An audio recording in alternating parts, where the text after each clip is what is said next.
이과형 두뇌 만들기 제18장 여러분의 잠재력을 해방시키기.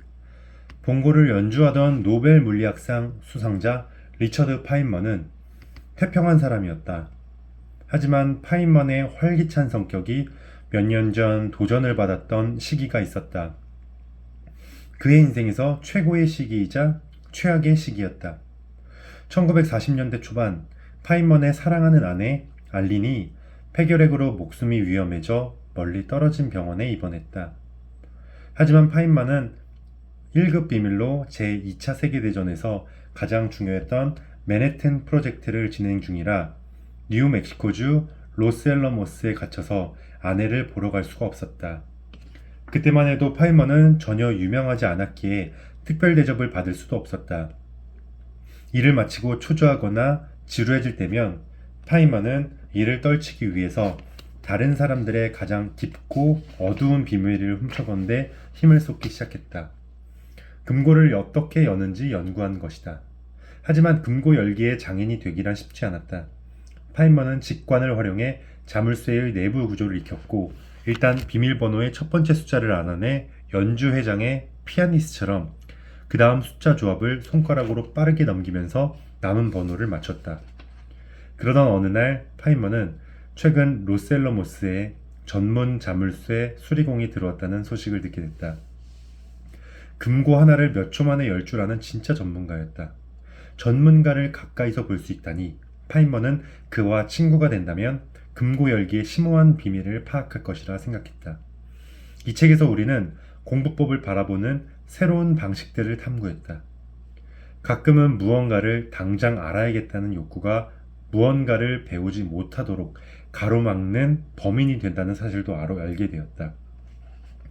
오른손을 지나치게 빠르게 뻗으면 왼손이 저절로 오른손을 부여잡고 저지하는 일과도 비슷하다.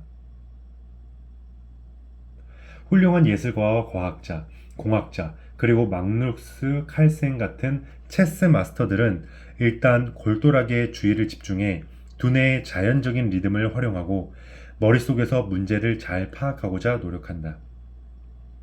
그런 다음 다른 곳으로 주의를 돌린다. 이렇게 집중 모드와 분산 모드를 번갈아 가며 이동하면 생각의 구름이 두뇌의 새로운 영역으로 보다 쉽게 떠나간다. 결국 작은 구름 한 조각이 정제되고 다시 부풀려져서 정답의 유용한 일부가 될 수 있다. 두뇌 개조는 여러분의 손에 달렸다. 그러려면 자기 두뇌의 강점과 약점을 잘 알고 이를 활용할 줄 아는 인내심을 가져야 한다. 전화벨 소리나 문자 알림음처럼 여러분을 방해하는 계기에 조금씩 반응하지 않음으로써 집중력을 개선할 수 있다. 짧은 시간 동안 주의를 집중하는 포모도로 기법은 습관적으로 반응하는 행동 속 선의의 좀비를 다르게 바꾸는 강력한 도구다. 일단 짧은 시간 동안 집중해서 일이나 공부를 한 뒤 정신적인 휴식을 취하는 일을 진정으로 즐기게 된다. 이렇게 몇 주, 몇 달에 걸쳐 꾸준히 노력하면 어떤 결과를 얻게 될까? 새로운 학습 기간 사이사이에 모르타르가 잘 발려서 단단한 신경세포 구조가 형성된다. 집중하는 시간 사이에 주기적으로 휴식기를 갖는 식으로 공부를 하면 더욱 즐겁고 더욱 깊이 있게 공부할 수 있다.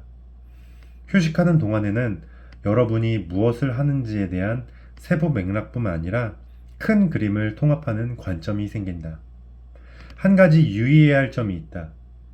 우리 행동이 얼마나 형편없이 잘못되었든 간에 우리 두뇌의 일부는 아무 문제도 없어요. 감사합니다. 라고 믿도록 짜여 있다는 사실이다. 우리는 이렇게 스스로를 속임으로 시험 답안지를 제출하기 전에 이게 정말 말이 되는지 재확인해야 한다. 한 발 뒤로 물러나 신선한 관점에서 바라보고 내용을 보지 않고 떠올려보고 친구들이 우리에게 질문하게 해야 유능함의 환상에서 벗어날 수 있다. 이런 환상과 실질적인 이해의 부족이 겹치면 수학과 과학을 공부하는 과정에서 걸려 넘어져 성공하지 못한다. 시험 공부 막판에 기계적인 암기를 하면 초급 단계의 학습자들은 수학과 과학을 이해한다고 환상을 갖게 된다. 하지만 고급 단계로 올라갈수록 기초가 부실한 지식과 이해는 허물어진다. 어떻게 학습하는지에 대해 깊게 이해할수록 암기는 항상 나쁜 것이라는 단순한 생각에서 벗어날 수 있다. 우리는 이제 잘 이해된 정보 덩어리를 깊이 있게 연습하고 충분히 내면화하는 과정이 수학과 과학을 통달하는 데 필수라는 사실을 안다. 운동선수들이 시합 전 막판에 벼락치기 하듯 훈련을 해서는 근육을 제대로 발달시킬 수 없듯이 수학과 과학을 공부하는 학생들 또한 자꾸 공부를 미루다 보면 단단한 정보 덩어리를 만들 수 없다는 사실도 안다. 여러분이 몇 살이든 교양을 얼마나 쌓았든 우리 두뇌의 일부는 아이와 같다. 즉 우리가 가끔 좌절하는 건 한숨 돌리라는 신호다. 하지만 항상 존재하는 우리 내면의 어린아이가 창의력을 활용할 수 있는 잠재력도 제공해준다. 이 창의력 덕분에 처음에는 끔찍하게 어려워 보였던 수학이나 과학 개념을 시각화하고 기억하고 그 개념과 친근해지고 진정으로 이해하게 된다.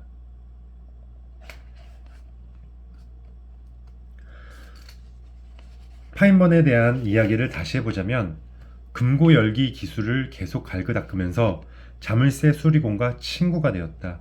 그리고 자물쇠 수리공과 대화를 오래 주고받으면서 점차 예의상 하는 말은 건너뛰게 됐고 이 분야를 더 깊게 파고들어 자물쇠 수리공의 전문 기술 뒤에 놓인 숨은 의미를 이해하려 했다. 그러던 어느 늦은 밤 마침내 가장 귀중하고 신비한 지식이 드러났다. 자물쇠 수리공은 제조업체의 기본 설정에 접근할 수 있었다. 자물쇠 수리공은 기본 설정을 알았기에 금고 소유자가 제조업체에서 배송받은 이후로 설정을 전혀 바꾸지 않았다면 금고를 열 수 있었다. 사람들은 금고를 여는 마법 같은 기술이 있다고 믿었지만 사실은 금고가 처음에 제조업체에서 어떤 상태로 도착했는지만 알면 됐다. 파인먼과 마찬가지로 여러분은 보다 단순하고 쉽게 그리고 덜 좌절하면서 학습해가는 놀라운 통찰을 얻을 수 있다. 두뇌의 초기 설정을 이해한다면, 다시 말해 뇌가 어떻게 학습을 하고 생각을 하는지 그 자연스러운 방식을 이해하고 그 지식을 활용한다면 여러분 또한 전문가가 될 수 있다. 이 책 첫머리에서 수학과 과학 실력이 나쁜 사람들뿐 아니라 이미 실력이 좋은 사람들에게도 유용할 수학과 과학 분야에 집중하게 도와줄 단순한 비법을 알려주겠다고 말했다. 이 책을 쭉 읽으면서 이런 비법을 하나하나 모두 살펴봤을 것이다. 여러분도 지금쯤이면 알겠지만 내용을 단순화한 핵심을 덩어리지어 이해하는 일이 가장 중요하다.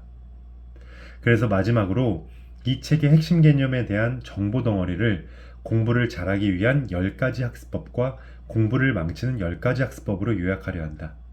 기억하라. 행운의 여신은 노력하는 사람을 좋아한다. 무언가를 배우는 최선의 방법에 대한 통찰력은 분명 도움이 될 것이다. 공부를 잘하기 위한 10가지 방법. 내용을 안 보고 떠올려 보자. 책을 한 페이지 읽은 다음 눈을 떼고 핵심 내용을 머릿속에 떠올려 보라. 강조 표시는 아주 조금만 하라.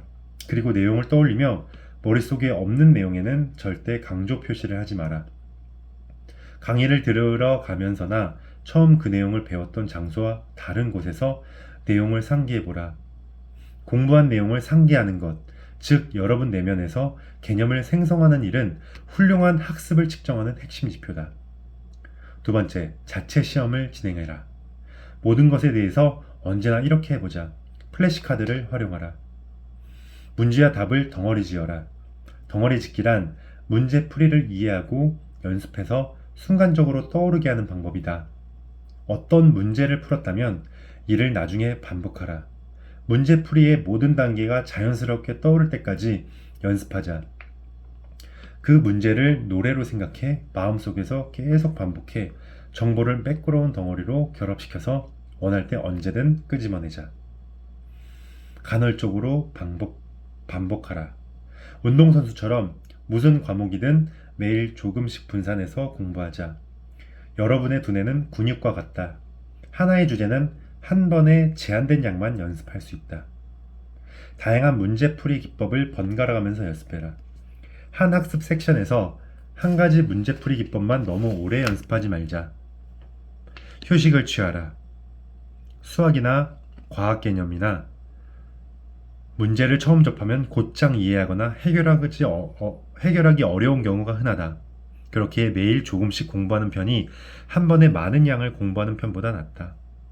수학이나 과학 문제를 풀다가 막히면 일단 쉬면서 두뇌의 또 다른 영역이 배경에서 활동하게 해주자.